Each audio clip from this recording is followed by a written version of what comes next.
व्यास जी ने पाखंड शब्द का बहुत अच्छी व्याख्या की है और उनका बहुत अच्छा कहा। कहते हैं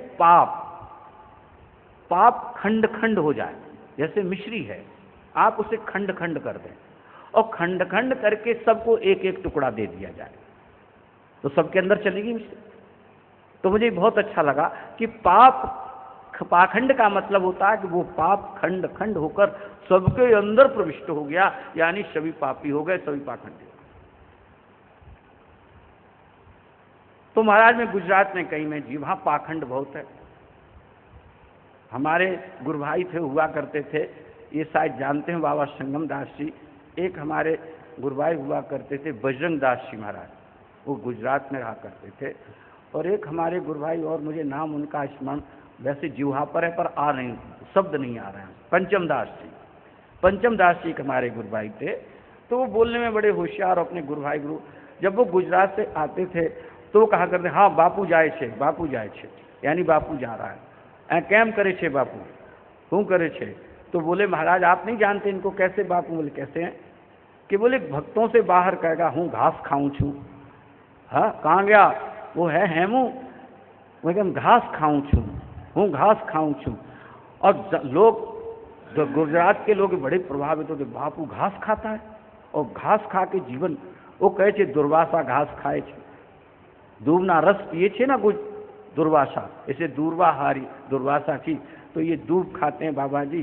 तो जनता बड़ी, और बोले अंदर जब चला जाता था कमरे में तो हलवा खाया करता था बोले हलवा खाता था, दुनिया को दिखाने के लिए घास और अंदर खाने के लिए हलवा। तो इसको कहते हैं पाखंड, इसको कहते हैं ढोंग। दुनिया लूटी मक्कड़ से, रोटी खाई घी शक्कर से, हमारे साधुओं में कहावत है। कभी कभी साधुओं की बातें बता, आप कहोगे हमारी बातें बताते रहते महाराज। हाँ, तो इस प्रकार से भक्ति ने कहा कि महाराज गुजरात में मैं जर्जर हो गई, बूढ़ी हो गई। फिर हम लोगों ने सोचा, सबने सोचा कि ठाकुर जी युगल सरकार प्रिया प्रीतम ने श्री वृंदावन धाम में उनका प्राकट्य हुआ, यहाँ पर लीलाएं की हैं हम ज्ञान वैराग्य और भक्ति हैं, क्यों न हम अपने उन्हीं स्वामी के उस क्षेत्र में चलें। ज्ञान भक्ति वैराग्य मिलकर वो श्री वृंदावन धाम में आ गए। आहा, वृंदावन का संयोग पा करके भक्ति महारानी युवा हो गई। तो श्री वृंदावन धाम में भक्ति हमेशा युवा है, लेकिन ज्ञान और वैराग्य बूढ़े के बूढ़े रह गए, बूढ़े के बूढ़े रह गए। अब माता युवा हो, 16 साल की हो, वर्ष की हो, और पुत्र 80 साल के हो। तो बोले महाराज मैं इस वृंदावन धाम में आ गई, मैं तो युवा हो गई, वृंदावन का संसर्ग पा करके आप लोग भी श्री वृंदावन में आओगे तो यहाँ का संसर्ग पा करके भक्ति में आप युवा हो जाओ।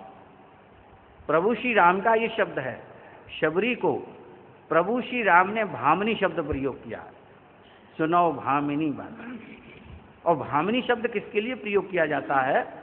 जो नव यौवना नारी होती है, जिसकी अभी अभी विवाह हुआ है, 16 श्रृंगार करके चलती है, उसको नव यौवना नारी को सौदामिनी कहा जाता है, कामिनी कहा जाता है, भामिनी कहा जाता है। साहित्य में इस प्रकार के श्रृंगार रस के जो महापुरुष हैं, इस प्रकार से नारी को व्यक्त करते हैं, शब्दों से उपमा देते हैं। और वो शब्द प्रभु श्री राम ने नवदा भक्ति का ज्ञान देते हुए प्रभु श्री राम ने भामिनी शब्द प्रयोग, जबकि श्री माता शबरी बूढ़ी हैं, भील जाति की हैं, स्वरूप रूप भी उनका काला है, भील जाति के लोग ज्यादा वैसे नहीं होते। तो उसके बाद में जब उनको ऐसा लगा तो उन्होंने भामिनी शब्द प्रयोग किया। तो उन्होंने कहा कि आप भक्ति में भामिनी हैं, यानी भक्ति आपकी इतनी बढ़ी चढ़ी है, तो इसका मतलब शरीर से कुछ लेना देना नहीं, यहाँ पर लेना देना है हमारी भक्ति से, हमारी साधना से, हमारी भजन से। शरीर कैसा भी हो, अगर आपके अंदर शबरी जैसी भक्ति, हालांकि शबरी व्यक्ति करती हैं अधम से अधम, अधम अति नारी, तिन में मैं मंद अघारी। शबरी तो ये व्यक्त करती हैं, पर ऐसी जो शबरी हैं उनके सामने प्रभु श्री राम राघवेंद्र सरकार वहां पर खड़े हुए हैं, ये सबसे बड़ी बात है। राम उनके परमात्मा ठाकुर उनके द्वार पर खड़ा हुआ। आप सोचिए वो कैसी भगवत भक्ता हो। और प्रभु श्री राम ने कहा है कि जिन 9 भक्तियों का मैंने वर्णन किया आपके सामने, वो 9 की 9 आप में। कमाल की बात है ये। और प्रभु श्री राम कहते हैं 9 में से कोई एक भक्ति अगर किसी प्राणी में आ जाती है तो मैं उसे प्राप्त हो जाता हूं। और आपके अंदर तो 9 की 9 भक्तियां हैं। ये नारियों की शक्ति है, ये नारियों की कमाल की भक्ति है। ये नहीं कि केवल पुरुष ही तपस्वी हुआ करते हैं, पुरुषों को ही परमात्मा मिला ना, एक से एक नारी में आप देखिए, नारियों ने भी एक से एक भक्ति की है और गजब की भक्ति इन्होंने की है। सूर्य और चंद्र को उन्होंने रोक दिया। ऐसी माता अनुसुईया ने आप देखिए, जब अत्रि महाराज बूढ़े हो गए और जब गंगा में स्नान करने नहीं जाते थे तो वहीं उन्होंने गंगा को प्रकट कर दिया। ऐसी माता है। तो ये तो सबके अंदर, आपके अंदर पुरुषत्व है, आपके अंदर नारीत्व है। अगर इसका हम संयम से शास्त्र अनुसार इस मर्यादा का पालन करते हैं तो जो शक्ति उनमें थी वो आप में भी प्रकट हो सकती है। तो भक्ति ने जब इस प्रकार से कहा कि वो अपनी कथा सुनाई तो भक्ति ने कहा कि महाराज आप कुछ कृपा करिए। जैसे हम लोग कहते हैं महाराज कुछ कृपा कर, वैसे ही भक्ति महारानी ने नारद जी से प्रार्थना की कि महाराज हमारे इन 2 पुत्रों का कुछ करिए। तो नारद जी ने कहा कि ठीक है देवी, आप देवी की प्रशंसा की भगवान ने। यहाँ बहुत बड़ा विशद वर्णन है। भक्ति ने यहाँ तक कहा कि भगवान ने क्यों कलयुग को आने दिया, ये सब क्यों किया, आदि प्रसंग है। मैं तो मूल रूप से आपको श्रवण करा रहा हूँ क्योंकि 6:45 बजने जा रहे हैं, ठीक है। और हमने अभी दूसरी भी कथा आपको इस प्रसंग में सुनानी है, तो हमने इसमें संक्षेप में हम आपको इसको कहते हैं कि इस प्रकार से भक्ति की प्रार्थना सुन करके श्री नारद महाराज ने प्रयास किया और ज्ञान और वैराग्य को जगाने के लिए उन्होंने उसमें उनके कानों में गीता का पाठ सुनाया, वेदों का पाठ सुनाया, जो भी है उपनिषद का इत्यादि सब का पाठ सुनाया। थोड़ी देर को वो उठते, थोड़ी मूर्छा उनकी जागती और वो फिर धड़ाम से बेचारे नीचे वैसे ही पड़ जाते। नारद भी चिंतित हो गए कि मैंने इतने साधन कर लिए, ये सब कुछ कर लिया और उसके बावजूद भी, इसके बाद भी जो है ये ज्ञान और वैराग्य, जब किसी का काम कोई मंत्र सफल नहीं होता तो साधु भी निराश हो जाता। नारद भी निराश हो गए कि मेरा प्रयास कोई सफल नहीं, अब क्या करें। नारद जी ने कहा कि भक्ति आप चिंता मत करो, मैं कोशिश करूंगा, मेरा काम है कल्याण करना और मैं इनको अवश्य ही इनकी जो वैसी पूर्व स्थिति थी जैसे ये हुआ थे, मैं ज्ञान वैराग्य का कल्याण करने के लिए। उसी समय एक जब नारद जी हताश हुए तो एक ब्रह्मवाणी हुई, आकाशवाणी हुई। आकाशवाणी हुई कि नारद आप प्रयास करो, आप इस कार्य में सफल होगे। अब इस कार्य में सफल होगे तो बोले महाराज कहाँ कैसे, बोले संतों से इसका हल आपको प्राप्त होगा। नारद जी ने भक्ति को सांत्वना दी कि माता आप यहाँ रहो और आप भक्ति की प्रशंसा की इन्होंने, जिससे भक्ति की निराशा खत्म हुई। आप तो भगवान की पत्नी हैं, आप तो परमात्मा की पत्नी हैं, आप जिसके भी हृदय में बैठ जाती हैं, स्वयं ठाकुर जी उसके घर आ जाते हैं, उसके हृदय में बैठ जाते हैं। इस प्रकार से भक्ति को ढाढ़स बनाया श्री नारद श्री ने इस प्रकार से। और नारद श्री उसकी खोज में निकल गए। खोज में निकलते निकलते संतों का यहाँ वर्णन किया है कि जिसके पास नारद इसको पूछते तो संत कोई उत्तर देता, कोई। अंत में वो निराश होकर श्री बद्री नारायण क्षेत्र में चले गए, विशालापुरी में चले गए। बोलिए बद्री नारायण भगवान की जय। वृंदावन में ही हमने श्री बद्री नारायण भगवान को प्रणाम कर लिया, नहीं तो वृंदावन से आप बद्रीनाथ जाओगे बहुत समय लगेगा। और भागवत कथा के माध्यम से हम विशालापुरी में पहुंच गए। तो वहाँ गए तो इनके बड़े भाई ज्येष्ठ भ्राता सनक सनत कुमार वो मिल गए, दर्शन मिल गया। और नारद जी छोटे हैं और ये चारों भाई ब्रह्मा जी की सबसे पहले इन्हीं का अवतार सनक सनत कुमार का, ब्रह्मा जी की मानसिक 4 पुत्र हुए। सबसे पहले प्रथम ये सनक सनत कुमार। जब इन्होंने पूछा अपने पिताजी से हम क्या करें, तो ब्रह्मा जी ने कहा भाई हमारे को तो सृष्टि का काम सौंपा गया, तुम भी सृष्टि करो। इन चारों ने कहा नहीं महाराज, हम तो भगवत भजन करेंगे, नाम जप करेंगे। तो वही सनक सनत कुमार चारों ऋषि श्री बद्रीनारायण क्षेत्र में उनको प्राप्त हो गए। और नारद जी को जब उदास देखा, सुस्त देखा, तो बड़ा भाई अगर छोटे भाई को उदास देखता तो पूछता अरे क्या हो गया, क्यों उदास है भाई। तो जनक सनत ने कहा, अरे भाई भ्राताश्री आओ बैठो, कहाँ से आ रहे हो, आप उदास क्यों हैं, चिंतित क्यों हैं? तो नारद श्री ने पूर्व कथा जो मैंने आपको बताई वृंदावन की भक्ति और ज्ञान वैराग्य की, वो सब नारद। सनक सनत कुमार ने नारद, अरे आप ऐसी बात करते हो नारद, तुम तो नारद हो, चिंता मत करो, और इसका एक उपाय हमारे पास है। नारद बड़े प्रसन्न हो गए कि सच में? बोले हाँ। बोले उसका क्या उपाय है? कि बोले श्रीमद् भागवत की कथा। क्या है? बोले श्रीमद् भागवत की कथा। बोलिए भागवत भगवान की जय। बोले भागवत भगवान की कथा आप सुनो।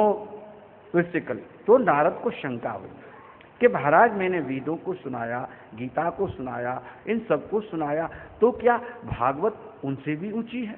सबकी शंका हो सकती है, आपकी भी शंका हो सकती है। तो सनक सनत ने कहा, अरे नारद, तुम इस भेद को जब मैं बताऊंगा तो तुम भी समझ जाओगे। अरे देखो, वेदोपनिषदा सारांजाता भागवती कथा। बोले ये भागवत कथा वेदों का और उपनिषदों का, इन सब का सार है, तत्व है। यहाँ वेदों का खंडन नहीं है, गीता का खंडन नहीं है, अनेक शास्त्रों का खंडन, किसी शास्त्र का खंडन नहीं है। मतलब ये है कि ये वेद उपनिषद जितने भी हैं उनका ये सार है। महात्मा जी सुबह कह रहे, बाग बगीचों को क्या देखना, लकड़ी को तनों को क्या देना, सीधा सीधा आम का रस पी लो। प्रेम से बोलो जय श्री कृष्ण, जय जय श्री राधे। हाँ, बाग बगीचों को क्या देखना, टहनी पत्तों को क्या देखना, फूलों को क्या देखना, अरे आम का रस सीधा का सीधा पी लो। तो बोले भागवत कथा क्या है? बोले ये आम का रस है, ये ऐसा रस है। उन्होंने कहा कि जब, तो बोले महाराज जल्दी करो, ज्ञान और वैराग्य का कल्याण होना चाहिए। बोले वो कहाँ है? बोले वो वृंदावन में पड़े। बोले कथा कहाँ सुनेंगे? बोले चलो हरिद्वार चलते हैं। हरिद्वार तो कुछ विद्वान ऐसा मानते हैं ये कथा हरिद्वार में हुई, और कुछ विद्वान ऐसा मानते हैं ये कथा शुक तीर्थ में हुई। विद्वान जो महापुरुष हैं, कुछ विद्वान ऐसा मानते हैं कि ये कथा शुक तीर्थ में हुई, हरिद्वार में नहीं हुई। तो वो अपना प्रमाण देते हैं। बड़े बड़े महापुरुषों ने कहा, इसमें लिखा है गंगा द्वारे समीपे, कहते हैं समीपे। अगर गंगा द्वार में होती तो समीपे शब्द उसमें नहीं दिया जाता। समीपे यानी पास में कोई गंगा जी का दूसरा आनंद नाम का तट होगा। बोले वहाँ, और जैसा भागवत में वर्णन दिया है कि वहाँ बालुका बड़ी नर्म है, कोमल है, वहाँ पत्थर नहीं है, और कुछ हरिद्वार में तो पत्थर भी प्राप्त होते हैं, ये सब होते हैं। तो विद्वानों का अपना अपना मत है, उसमें हमें नहीं जाना। जो जहाँ पर है हमने तो ये जाना है कि भाई ये कथा हरिद्वार में हुई, चाहे सुखदेव ताल में, कहीं भी पर कथा हो भागवत की हुई। तो इस प्रकार से भागवत की कथा जब, तो उसमें यजमान कौन बना? बोले नारद महाराज यजमान बने उसमें, और वेदव्य जो सनक सनत कुमार हैं ये चारों भाई व्यास बने।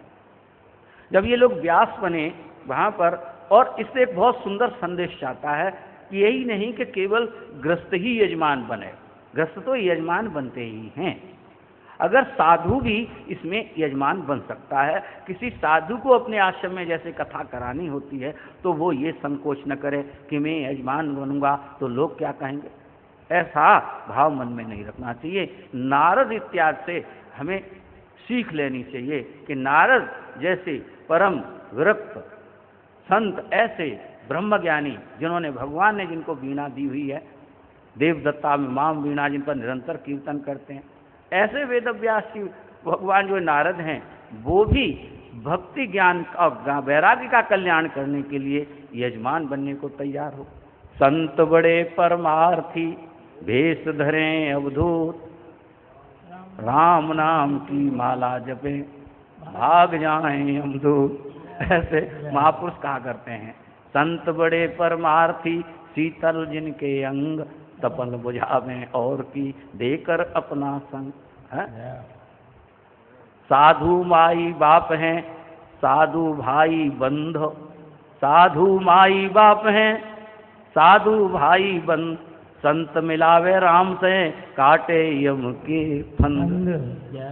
जय जय श्री राम, जय जय श्री राधे। तो ऐसे श्री नारद जी यजमान बन गए। अब ज़्यादा हम नहीं कहेंगे, कथा मतलब शुरू ही आनंद हुआ उसमें, और कथा में एक बड़ा आश्चर्य हुआ।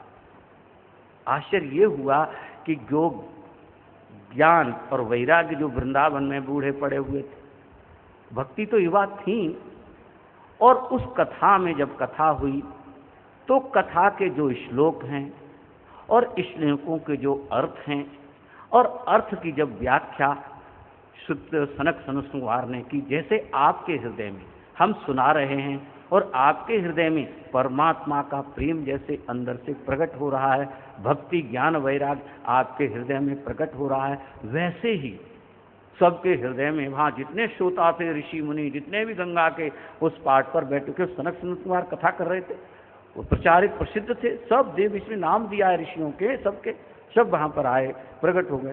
तो वहाँ ये आश्चर्य हुआ कि वो ज्ञान भक्ति और वैराग्य वहाँ एकदम उस कथा मंडप में प्रकट हो गए। बोलिए ज्ञान भक्ति वैराग्य की जय, श्रीमद् भागवत भगवान की जय। और वो प्रकट हो गए वहाँ पर।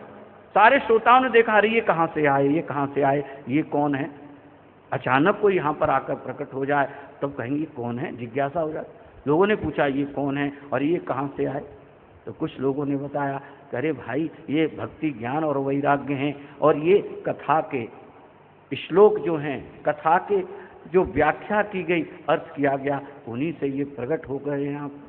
और वहाँ पर क्या हुआ, वो इतने खुश हुए, किसी का जब दुख निवारण हो जाता है तो वो प्रसन्न हो जाता है, आनंद चित्त हो जाता है। ज्ञान और वैराग्य का दुख जब दूर हो गया तो उनकी माता को तो प्रसन्नता होगी, स्वाभाविक है। जब पुत्र हमारे ठीक हो गए तो भक्ति भी नृत्य करने लगी, ज्ञान और वैराग्य भी वहाँ पर नृत्य करने लगे। श्री कृष्ण गोविंद हरे मुरारे, हे नाथ नारायण वासुदेवा। हे कृष्ण गोविंद हरे मुरारे, हे नाथ नारायण वासुदेवा। कृष्ण गोविंद हरे मुरारे, हे नाथ नारायण वासुदेवा। श्री कृष्ण गोविंद हरे मुरारे,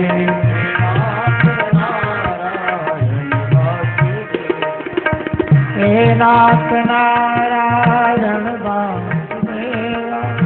हे नाथ नारायण वासुदेवा। हे नाथ नारायण वासुदेवा। हे नाथ नारायण वासुदेवा।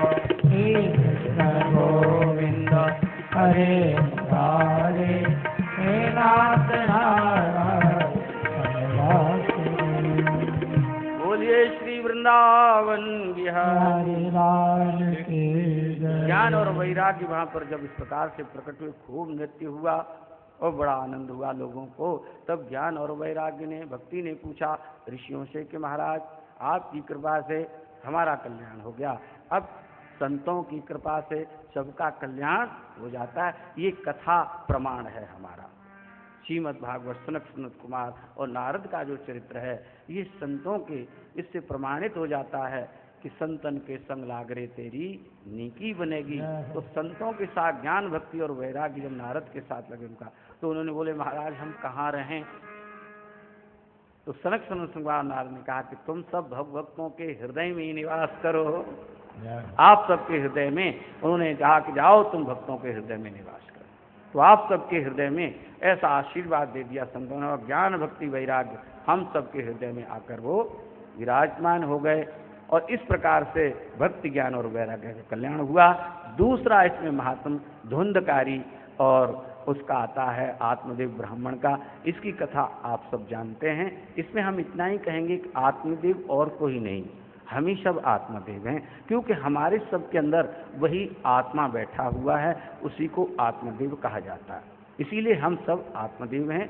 और उसमें भी यही कथा है जो आपके सामने ये कही जाती है कि आत्मदेव ब्राह्मण को ज्ञान उनके पुत्र गौकर्ण ने दिया, जिसे श्रीमद् भागवत में गौकर्ण गीता के नाम से बहुत से विद्वान इसको मान्यता प्रदान करते हैं। ये गौकर्ण गीता है। इसमें आप सब जानते हैं कि उसमें धुंधकारी जो प्रेत हो गया था, इस भागवत के जब गोकर्ण महाराज ने कथा श्रवण कराई, जब उसका कल्याण, और इसमें एक और सुंदर बात कही कि जब गोकर्ण महाराज को तीर्थ में ये पता लगा लोगों के माध्यम से कि आपका भाई तो भूत बन गया, प्रेत बन गया, तो उसके निमित्त गया इत्यादि में उन्होंने पिंडदान किया, श्राद्ध किया, सब कुछ किया, फिर भी उसका कल्याण नहीं हुआ, फिर भी उसको मुक्ति प्राप्त नहीं।